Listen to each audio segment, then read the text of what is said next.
سورۃ آل عمران پارہ نمبر 3 کا 1 نصف اور پارہ نمبر 4 کا 3 ربع پڑھا گیا ہے۔ اس کے اندر اللہ رب العزت نے سب سے پہلے اہل کتاب کے جرائم کو بیان فرمایا۔ اہل کتاب وہ اللہ کی آیتوں کا بھی انکار کرتے تھے اور نبیوں کو ناحق قتل کرتے تھے۔ اللہ رب العزت نے پہلے اس کا تذکرہ فرمایا۔ اس کے بعد اللہ رب العزت نے فرمایا کہ کفار اور منافقین سے دوستی نہ کرو، لا تتخذوا الکافرین۔ اس کے بعد اللہ رب العزت نے حضرت مریم کی والدہ حضرت حنہ بنت فاقوس اور ان کے باتوں کو ارشاد فرمایا۔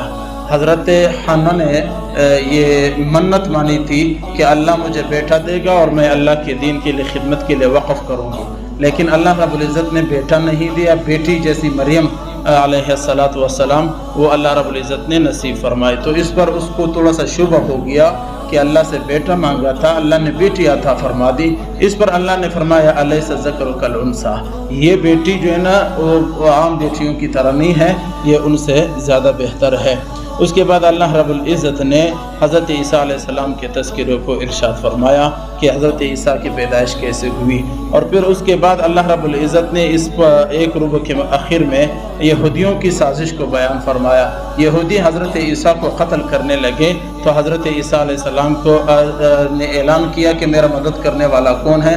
انہوں نے فرمایا سارے اس کے جو ماننے والے تھے، انہوں نے کہا ہم آپ کے ساتھ کھڑے ہیں۔ اس پر اللہ رب العزت نے فرمایا وَمَكَرُوا وَمَكَرَ اللَّهُ، کافروں تم اپنا سازش چلتے رہو، اللہ اپنا سازش کریں گے تو کون کامیاب ہوتا ہے۔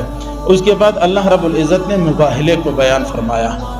مباہلہ کہتے ہیں اسے کہ جو دو آدمی ہوتے ہیں، ایک حق پر اور ایک ناحق پر، لیکن بات نہیں مانی جاتی تو پھر مباہلے کی دعوت ہوتی ہے کہ آؤ آگ کے اندر کود پڑتے ہیں، آگ کے اندر ڈالے جاتے ہیں، اگر ہم زندہ بچ گئے ہم حق پر، اگر وہ جو جل گیا وہ ناحقی پر ہوگا۔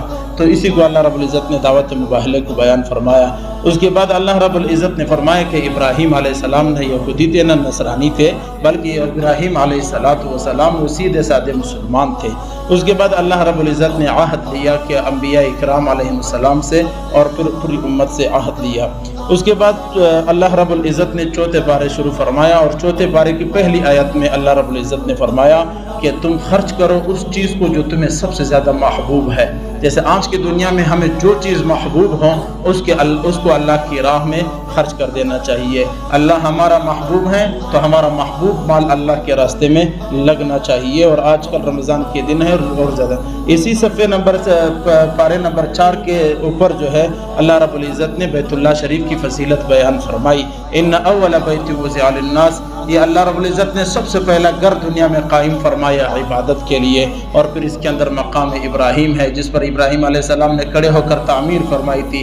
اس کے اندر زمزم ہے جو کئی شفاؤں کا، کئی بیماروں کے لیے شفا ہے، اور اس کے اندر حاتیم ہے جو غریبوں کے لیے کھانے کا کعبے کے اندر کا جگہ ہے۔ اس کے اندر اور بھی بہت سارے فضیلتوں کی چیزیں ہیں، یہ فضائلت۔ اس کے بعد اللہ رب العزت نے حج کو بیان فرمایا کہ اگر تمہارے اندر طاقت ہے، مال ہے تمہارے پاس، تو اللہ کے راہ میں خرچ کر لو اور پھر اللہ کے راستے میں حج کر لو۔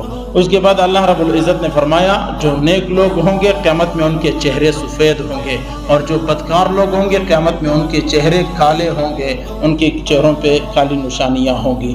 اس کے بعد اللہ رب العزت نے اس چوتھے پارے کے تیسرے صفحے پر اللہ رب العزت نے اس امت کی فضیلت کو بیان فرمایا۔ کنتم خیر امت اخرجت للناس، یہ امت ایسی ہے کہ خود بھی نیک عمل کرتی ہے، دوسروں کو بھی دعوت دیتی ہے، دعوت کا کام کرتی ہے، امر بالمعروف کرتی ہے، نہی عن المنکر کرتی ہے۔